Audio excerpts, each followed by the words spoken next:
집짓기 가장 첫 선택은 건물의 주요 구조체가 되는 뼈대, 즉 골조입니다. 구조 방식이라고 하죠. 집을 짓는 데 사용되는 여러 가지 구조 방식 중 과연 우리 집은 어떤 구조 방식을 써야 좋을까요? 구조 방식을 정해야 예산도 잡을 수 있고 공사 기간도 잡을 수 있습니다. 오늘은 그 많은 구조 방식 중에서 철근 콘크리트 구조와 ALC 구조를 비교해 알려드리겠습니다.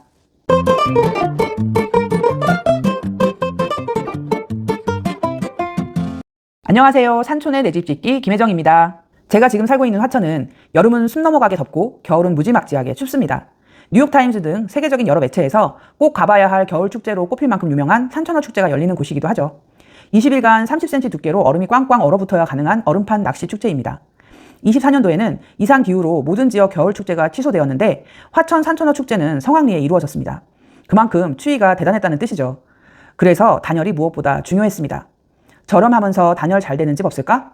그렇게 우리가 알아보고 조사해서 선택한 건 ALC 블록 집이었습니다. ALC 블록은 시공이 간단하여 공기가 짧고 자연스레 시공 단가도 저렴합니다. 심지어 골조 완성까지 일주일 정도밖에 안 걸리니 이렇게 좋은 자재가 어디 있겠습니까? 물론 단점도 있습니다. 블록이 수분을 품고 있어 집을 짓고 1년에서 2년은 습도와의 전쟁을 치러야 한다는 점이죠. 그래도 우리는 성능 좋은 난로를 뗄 거니까 습도 정도는 잡아줄 수 있어 라는 나름의 자신도 있었습니다. 무엇보다 다른 구조재들보다 훨씬 저렴하니 그 유혹을 뿌리칠 수가 없어 마음을 확고히 먹고 저와 남편은 유튜브를 통해 ALC 블록으로 집 짓는 방법에 대해 엄청나게 공부를 했습니다. 제가 보기에 남편은 거의 전문가 수준으로 공부를 마쳤습니다. 그런데 난관에 봉착합니다. ALC 시공업체 선정을 위해 현재 공사 중인 현장으로 찾아가며 업체 두 곳을 만나봤는데 시공법도 영 마음에 들지 않고 견적가는 예상 금액에 배나 되는 겁니다. 싸다고 해서 1, 2년 고생할 거 감수하고 택한 건데 일이 비싸면 무슨 의미가 있지? 하는 의문이 들기 시작했습니다. 그래도 저렴한 가격에 유혹을 뿌리치지 못해 그냥 돈이 조금 더 들더라도 시공 능력 검증된 팀에 맡기기로 마음먹었습니다. 그리고 좀 유명한 시공업체에 연락하기로 했죠. 그런데 견적은 차치하고 공사 스케줄이 너무 밀려 있어서 1년 후 봄에나 시공할 수 있다는 겁니다. 그래도 시공 잘하고 믿음 가는 업체에 집을 맡기는 것에는 이견이 없어 우리는 집 짓기를 미루는 것에 대해서도 심각하게 고려해 보았답니다. 그러고 나서 고대하던 업체의 견적을 받아들이게 됩니다. 대체 그간 ALC 시장에 무슨 일이 벌어진 걸까요? 보고도 듣고도 믿기지 않는 견적가가 도착한 겁니다. 2019년에 ALC 블록으로 집을 지은 지인을 통해 35평의 집을 지으려면 ALC 구조의 내 외장 공사 다 포함해도 약 1억 3천만 원이면 넉넉하겠다는 계산을 이미 갖고 있었던 차였습니다. 그런데 2021년 받은 견적은 평당 350만 원, 그러니까 골조 공사만 35평 기준 1억 2천이 넘는다는 겁니다.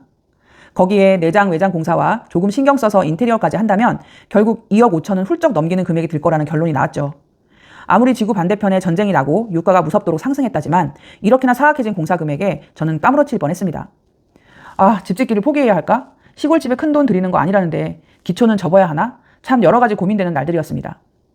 ALC 블록을 포기하지 못한 채 무거운 마음으로 지내던 어느 날 철근 콘크리트로 지으면 대체 얼마나 드는 건데 하는 의문이 들었습니다. 이왕 비싸게 지을 거 그냥 튼튼하고 습기와 전쟁을 치를 필요 없는 철콘으로 가보는 건 어떨까 싶었던 거죠. 그래서 저는 진입로 도로 포장 때문에 알게 된 업체 사장님께 긴급히 전화를 넣었습니다. 그리고 수일 내로 만나 도면을 설명하고 견적 의뢰까지 마쳤죠. 견적이 나오기까지 정말이지 살얼음판 위에 있는 기분이었습니다. 그러다 드디어 견적서가 날아왔습니다. 생각보다 저렴한 견적이 믿기지 않아 확대해서 보고 줄여서도 보고 다시 파일을 닫았다 열어보며 재차 확인했습니다. 이 금액이면 그냥 철콘으로 하지 여태 왜 ALC만 고집했을까 싶을 만큼 금액이 싸게 나왔습니다. 이미 집으로 들어오는 길 도로 포장 때 함께 작업해본 사장님이라 일 꼼꼼하게 하시고 실제로 들어가는 레미콘량, 철근량, 유로폼 물량, 목자재 물량에 실제 투입된 인원수 등을 현장에서 모두 보고 체크하며 거짓없는 견적서 이미 검증된 상태라 사장님의 견적에 상당히 신뢰가 갔습니다. 대체 견적이 얼마였기에 제가 이리 놀랐나 싶으시죠? 철근 콘크리트 구조 공사비만 8천만 원, 35평이니 평당 약 230만 원, 1억 2천만 원이 8천만 원으로 확 줄었습니다. 내 외부 마감은 ALC 블록으로 지을 때와 똑같이 다 별도지만 저는 실무자니까 바로 계산기를 때려봤습니다. 아무리 계산해봐도 이거 승산이 있어 보이는 겁니다. 그래서 저는 과감하게 ALC 버리고 철콘으로 갈아탔습니다. 그렇게 결정하고 나니 일이 일사천리로 이루어졌습니다. 구조 변경이 있어 변경 허가를 다시 받아야 했지만 그 또한 진행은 순조로웠습니다. 비용이 150만 원 추가되었지만 그 정도 추가 비용은 감내해도 될 만큼 비용 절감을 했으니까요. 그렇게 저는 철근 콘크리트 집을 짓게 되었습니다. 그럼 이제 집짓기의 주요 구조 방식에 관하여 설명드리겠습니다. 집짓기 주요 구조 방식은 경량 목 구조, 철근 콘크리트 구조, 철골 구조, ALC 블록 구조, 조적조 등이 있습니다. 경량 목 구조는 단열 성능 좋고 시공 속도가 빠른 장점이 있지만 방음과 습기에 약하다는 단점을 가지고 있습니다. 워낙 시공 기술이 좋아져 이런 단점을 보완되고 있는 실정이지만 문제는 가격이 철근 콘크리트 구조와 크게 차이나지 않을 만큼 올랐다는 겁니다. 철근 콘크리트 구조는 튼튼하고 내구성이 높고 방음, 차음 성능 면에서 최고이며 화재에 강한 장점을 가지고 있습니다. 단점은 공기가 길고 비용이 높다는 점인데 직접 집을 짓게 된다면 이 부분을 절감할 수 있다고 봅니다. 철골 구조는 H빔, 경량 철골 등을 사용하기 때문에 기둥이 가늘어 실내 공간 활용도가 높고 시공 기간이 짧으며 대형 창문 설치가 가능하다는 장점이 있습니다. 반면 단열에 취약하고 결로 관리가 중요하며 비용이 높다는 단점이 있죠.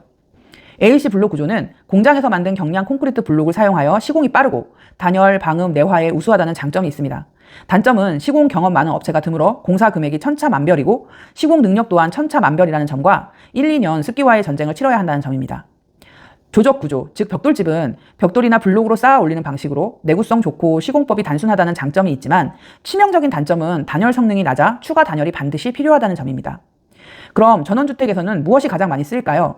한국 전원주택 시장에서는 보통 경량 목 구조 또는 철근 콘크리트 구조가 주류를 이룹니다. 예산 절감과 짧은 공기가 목표라면 경량 목 구조를, 튼튼함과 평생 살 집이 목표라면 철근 콘크리트 구조를, 단열과 내화에 집중하려면 ALC 구조를 추천합니다. 내진 설계와 단열은 이제 건축의 기본이므로 모든 구조에 적용해야 합니다. 다만 ALC 블록 구조는 계약 시 반드시 시방서를 첨부하여 시방서대로 시공하는지 확인해야 합니다. 앞에서 말씀드렸듯 업체별 시공 능력의 차이가 엄청나니까요. 어떤 구조로 집을 지을 것인가? 그 고민의 시작이 집 짓기의 첫 단추입니다. 오늘 이야기는 여기까지입니다. 저에게 제안하고 싶거나 궁금한 점 있으시면 아래 고정 댓글에 달린 링크를 클릭하세요. 꿈에 그리던 내 집을 갖게 되는 그날까지 여러분 모두 파이팅입니다.